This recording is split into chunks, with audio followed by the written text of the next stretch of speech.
Bismillahirrahmanirrahim. Assalamualaikum warahmatullahi wabarakatuh. Waalaikumsalam warahmatullahi wabarakatuh. Alhamdulillahirabbil alamin wa bihi nasta'in ala umuri dunya waddin wa ala alihi washabihi amma ba'du. Sebelumnya perkenalkan, nama saya di sini Pak Maskur. Di sini saya akan mengedukasi mengenai tentang bencana, yaitu bencana kebakaran. Bagaimana peran perawat atas terjadinya kejadian bencana kebakaran ini. Di sini saya akan menjelaskan tentang sedikitnya mengedukasi pertolongan pertama pada bencana kebakaran.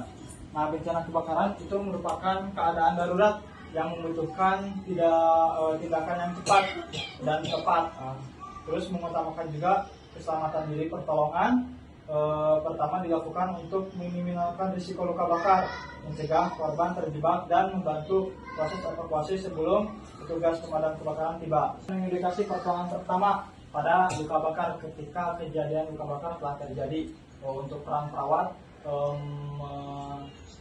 perawat untuk menyelamatkan bagaimana pertolongan pertama pada luka bakar tersebut.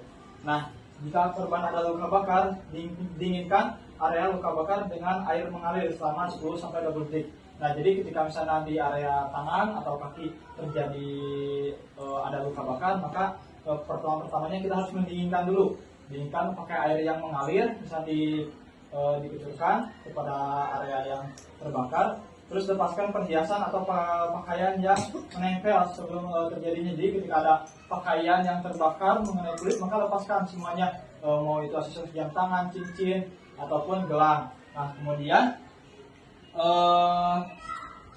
tutup luka dengan kain bersih atau perban steril. Nah, maka tutuplah dengan kain, atau kalau misalnya tidak ada kain, bisa menggunakan perban steril. Kalau tidak ada perban steril, bisa yang penting kita ditutup pada luka bakar tersebut. Nah, terus jangan mengoleskan pasta gigi atau minyak, mentega. Nah, kebanyakan di sini kalau misalnya terjadi luka bakar pasti menggunakan pasta gigi atau mentega seperti hal itu, atau bahan-bahan tradisional lainnya. Nah, jika luka parah atau korban tidak sadar, maka segera bawa ke fasilitas kesehatan untuk menghitung bagaimana dan untuk melakukan tindakan lanjut mengenai luka bakar tersebut.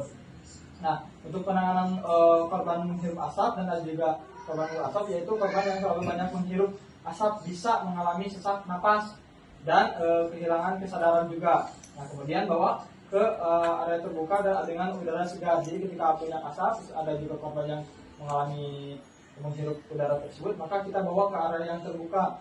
Nah, terus juga kita longgarkan pakaiannya, dan jika tidak bernafas, lakukan CPR jika penolong terlatih.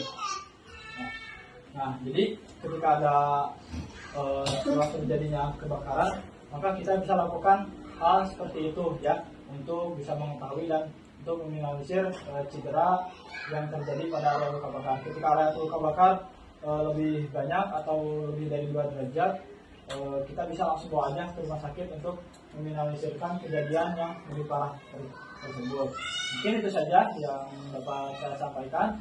Mohon maaf kurang lebihnya, mohon maaf mengenai edukasi setelah terjadinya luka bakar. Nah, jadi ketika luka bakar terjadi, kita bisa melakukannya dengan dinginkan area luka bakar selama 10-20 menit, terus lepaskan perhiasan, dan juga tutup luka dengan perban atau kain yang steril atau yang bersih.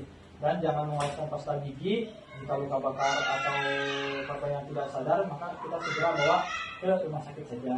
Cukup sekian dari saya. Mohon tidak ada kurang lebihnya. Wassalamualaikum warahmatullahi wabarakatuh. Waalaikumsalam warahmatullahi wabarakatuh.